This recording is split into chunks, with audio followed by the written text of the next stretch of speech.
Welcome guys to another one of these educational videos. Today we're going to be diving into one of the ebooks that we put together a few years back about about fat loss. This is the understanding nutrition section where it will dive right in for you. We are going to skim through a couple of these points today to just make note and teach you guys a little bit about macronutrients and then how to know how to control them or to go about from there. So without giving away too much from there and just keeping this short and sticking to the information, we're going to dive right in. So I don't want to just read this for you guys. You guys can do that in your own times, but I will just touch on some key points. So for those of you that want me to shut up and you just want to read this, pause the video, read that, and then listen to my points on here. But this is going to be different to other videos that you might have heard, different to the government guidelines, or maybe hopefully similar to how a nutritionist, dietitian has given you information before. But it literally is just going to be simple versions of what the different macronutrients are, how they are different, and do different things within the bodies, and also why they are important to us, and how that can make a difference through your journey of altering your body or fueling your body to reach the desired goal that you have, and going from there. So I need you to stay with me on a lot of the annoying sciencey stuff so that you can understand the last stage, where at the end we will show you what percentages of what macronutrients you should hang around for specific goals. Okay, so bearing with me, we're going to kick off with carbohydrates. Now, carbohydrates are the only non-essential micronutrient because the body can create these by itself, but that does not mean that we should not consume them. So you've got three different types of carbohydrates: complex, simple, and fibrous. Once again, to read through this little brief description here, pause this, which will shut me up, and you can read through that. But to give you a brief understanding of them all, here are your complex carbohydrates. These are the ones that you want to be consuming most, whether it's for weight loss, whether it's to put on weight. This is sustained energy. Without those high spikes and all that, it's not those sugary treats that we get from here. You can see here, whole wheat bread, kinds of pasta, flour, brown wild rice, barley, quinoa, potatoes, corn, legumes. We want to be consuming the majority of our carbohydrates in this complex group for that sustained, long-lasting energy throughout the day. Simple carbohydrates. This is your sugar, your corn syrups, your high fructose corn syrup, glucose, fructose, sucrose, fruit juice concentrate. And this is the one that gets demonized a lot. It gets a bad rap because people are just looking for what is causing me fat or what is causing me to gain weight. And to oversimplify it, it is the overconsumption of unnecessary sugars like this, but it's much more complex than that. And you'll get the example I like to use is you look at some of like the biggest endurance athletes in the world. You talk to someone that's done an enduro, which is a 50-kilometer plus running race event. Some of them, you hear what they're eating and consuming, and you go, that doesn't sound like a healthy diet, but they burn it all off, so they get away with it. Now, that's an athlete. I'm not saying that you can get away with this if you do more exercise, but just saying that, yes, you can still enjoy these simple carbohydrates. Yes, they do provide very quick, ready to go energy for the body. And as long as your macronutrients and the actual calorie intake is in lines with your goal, you can utilize these to actually excel your performance and help push you towards your goal. Then we got fibrous carbohydrates. So this is really your vegetables.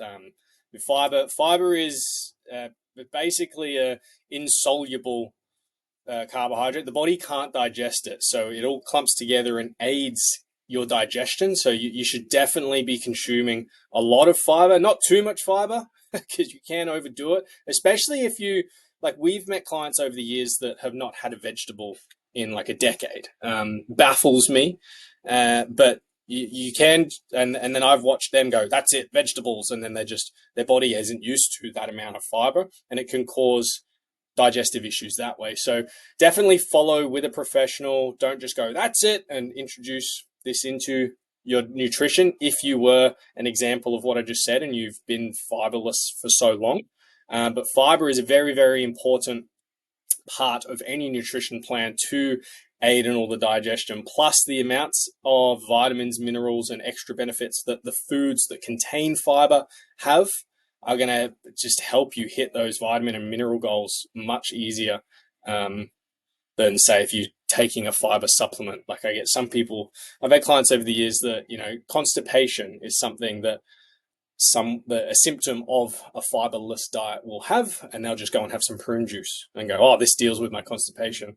It's the same as taking a painkiller for your headache. You're fixing the symptom, not the root cause. So this is one of the benefits of tracking on our 8-week challenge and seeing it all written out. And if you are low in fiber and you're also noticing that some days you have constipation, it could just be a little you switch out your juices for some real fruit and get that fiber in, and voila, all of a sudden I'm regular with the bowel movements. Cool. So there's another one there. Protein foods. So you've got your meat and dairy, your nuts, your legumes and beans. Go to town on this. Protein is the most abundant thing in the body. We need a lot of it. I'm not going to go into the depths of it, but it's also the most satiating macronutrient. So creates a very high thermogenic effect. If you want to feel full, if you struggle because you eat too much food, getting in the body's amount of protein that it needs will help fill you up, keep you feeling fuller for longer, creates a more thermogenic effect, which helps you burn more calories. This really does wonders. One of the first things we say to people when we're watching their nutrition and what they're eating is make sure you're hitting your protein target. And there's no secret. I mean, if there is a secret to hitting your health goals, protein is probably it. If you can hit your protein target, a lot gets taken care of. Now, there are parts in here, like if you're vegan, for example, you're not going to be eating any of the meat and dairy. You might have intolerances to, let's say some nuts or something in there's a lot of dairy intolerances going around right now. So playing around again with a professional, don't just go, oh, yep, sweet, I've watched this YouTube video and I'm going to change my diet. Please get a professional to give you the advice and change it up from there. But yeah, mastering your protein and getting different sources of protein.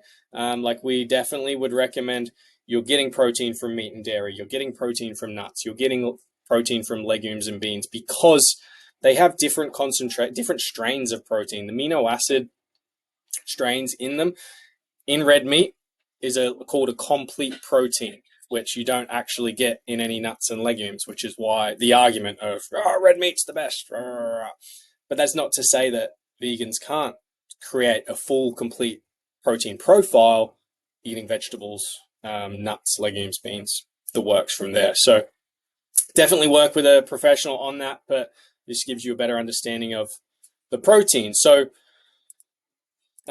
skip through these pages. Fat is the last macronutrient, and it is an essential macronutrient.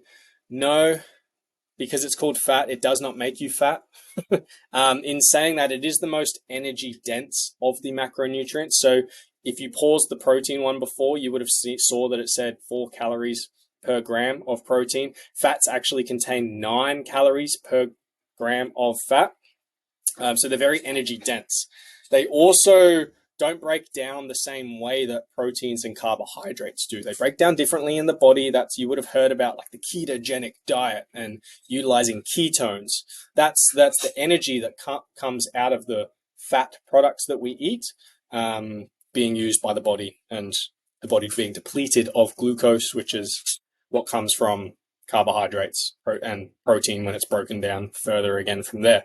But yeah, not to be long-winded, you've got 3 types of fats. You've got saturated, trans, and unsaturated.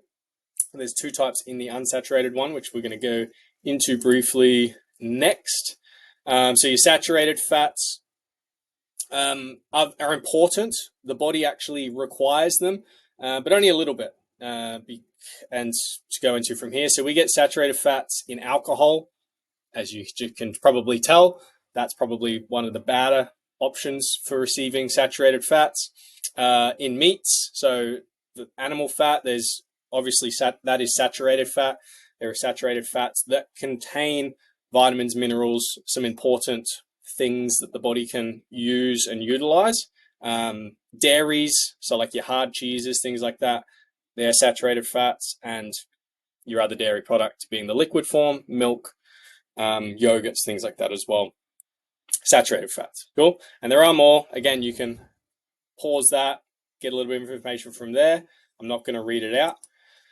You got trans fats, and this is the one that does not actually exist in nature. The body doesn't need it, and it actually does bad things to the body if it is consumed day in, day out, repeatedly over time. We've heard of like chronic problems, chronic illnesses. Chronic is over time. Chronic is repeated little things that over time create a chronic issue. Trans fats with chronic consumption will lead to those things if you are not active, and if you are finding that you're putting on weight, that your waistline's increasing, and you're consuming too much trans fats on a regular basis, those things can happen. So, and you can see here, we all know cake, popcorn, pizzas, not the greatest things to be eating. Yes, I understand we're not Nazis here. We can enjoy these things in small amounts, but obviously not going to town and making it a weekly routine or a regular routine if you are being health conscious, and if you are trying to reach aesthetic body composition goals. They are not your friend in that factor.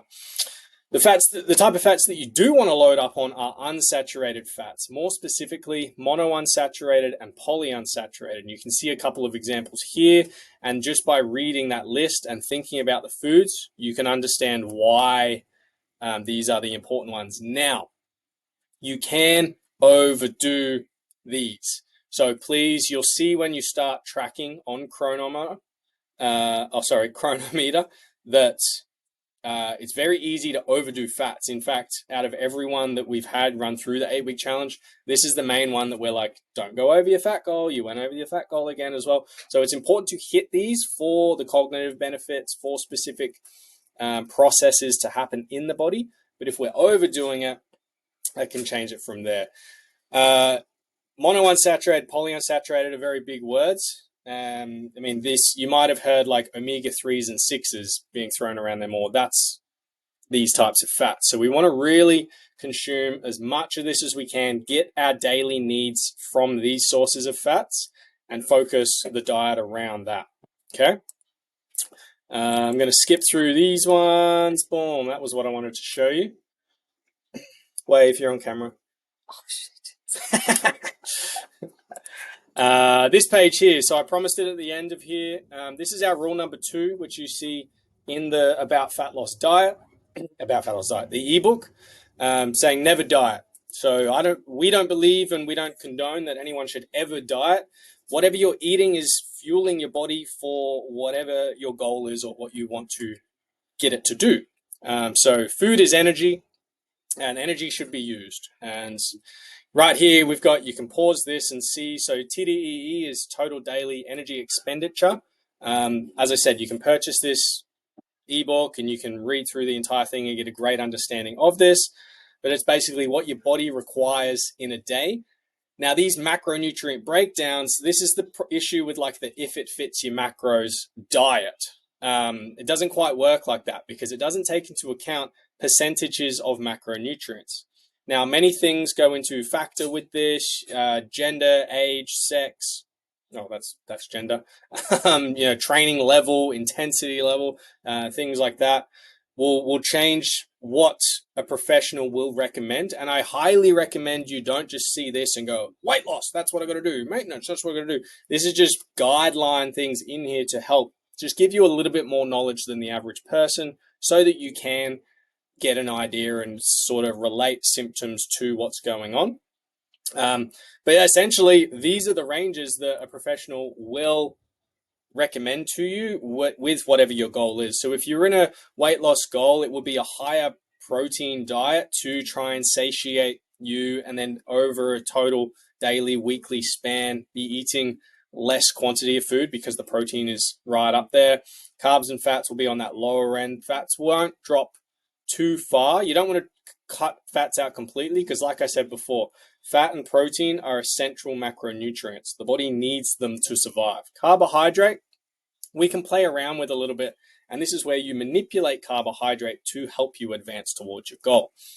So making sure you're hitting your protein and fats on a weight loss diet, and then carbs make up the remainder there to create better, stronger workouts on that.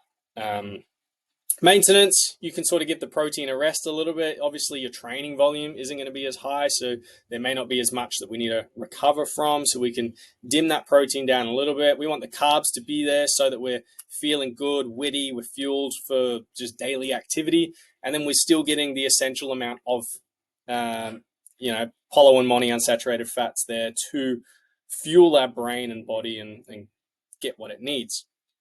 And then there's the muscle gain side of things. So we get those hard gainers that join this challenge because they're like, look, I want to put on muscle. I want to, really see what my body can do. That's where we change it up again. And you can see the split is a little bit more accurate with a little bit more protein. Carbs are pretty important on a hypertrophy program. And then we're still getting in that essential amount of fats there so that you're not going to be depleting as the program goes on. But it's obviously higher volume than someone's maintaining, so the muscle still need to recover, which is why you can't drop it down to 20% of your daily intake. And going in from there. And I'm just going to finish with an example that I give in this program, which was actually me way back a few years back now. And it's not the best example visually, but it's a good one that honestly shocked me. And to be honest, in both of these things, I wasn't really focusing on this becoming an example, but this is the later one, and when I took this photo, I actually went, holy shit, this is a good lesson for people, and to show people that there's a wrong way and a right way to diet, and to give that. And you can see here, I'm just going to move this because I don't know if that's going to be in people's way. But you can see here, this is the same t-shirt, by the way. Yes, I've got a filter on this one because that's what you did on Instagram on those days. And then on this one, I don't, but you can see by the camera quality, it is not a recent photo. And just to give you a rundown, that was actually the day I bought that shirt, taking a picture in the mirror at Nike, just showing people. And I bought it. I was like, yep, cool, a nice baggy running shirt for me to run in. And I was running a lot.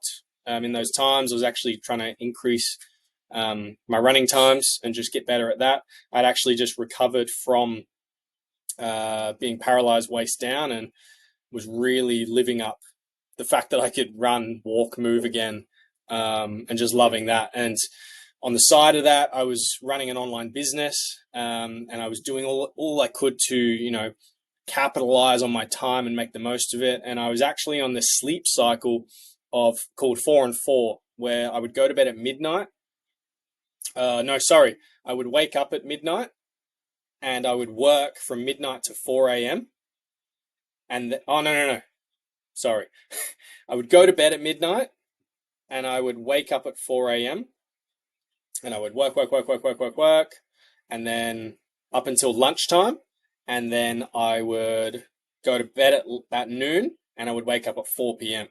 Now, what this did was, and the hack it was, I can't remember the YouTuber that I got it off of, but he was some business professional that said he had hacked his sleep cycle to be more productive. And what it was he was sleeping during the hours that people were doing things, and then he was working at the times that people weren't awake or they were busy. So he was less tempted to go like hang out with friends and things like that, and he would just hyper focus on work. And I'm like, oh yeah, this will be good. Now, what did that do? It created a very bad sleep cycle for me. I was obviously had the stress of being a small business owner and trying to lift this business off the ground, not sleeping properly, not eating properly, doing way too much cardio, and still following similar weight training programs at the time.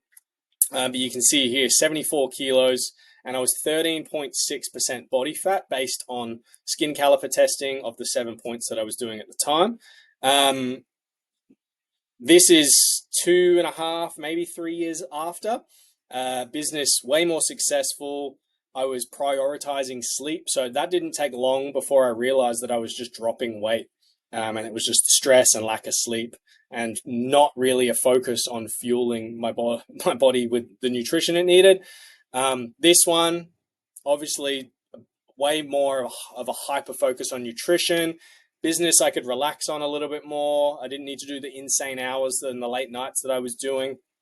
Following, I think it was the same weight training program, or very similar. I was just in here with a barbell, you know, crunching out the reps and volume. And yeah, after a few cycles, I went into the work bathroom, just took this picture after a workout, and went, hang on, I've got another photo of this a few years back. I don't remember. I remember this shit, buying the shirt and it being like loose on me. I don't like tight fitting shirts. And I went back, found it, and was like, whoa, okay. Like, I actually hadn't realized my body had changed this much in this 2.5, 3 year period. Jotted down what I was doing, went back inside. Not that day because it would have been after a workout, but took my skin folds properly. I was 10.2% body fat and 92 kilos in this photo here. And you can clearly see the size difference.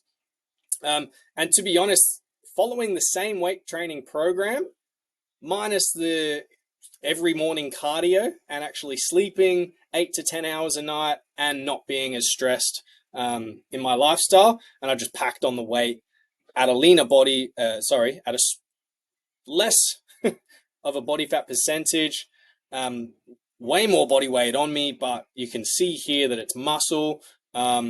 Very, very athletic at this point in time, where here wasn't feeling too athletic. Now, you could say that this was, this was, I think, 3 years after just learning to walk again and, getting my legs back into the stamina and doing a lot of long distance stuff.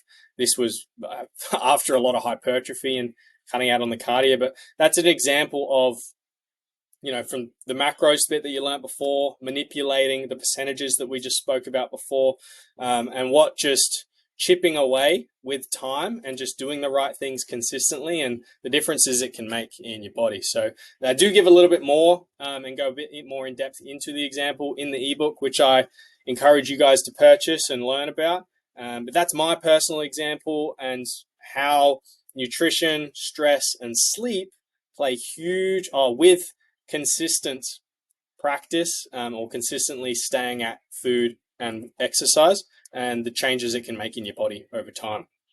Well, I hope that's been informative for you guys. Enjoy, have a good one, and enjoy your journey with us.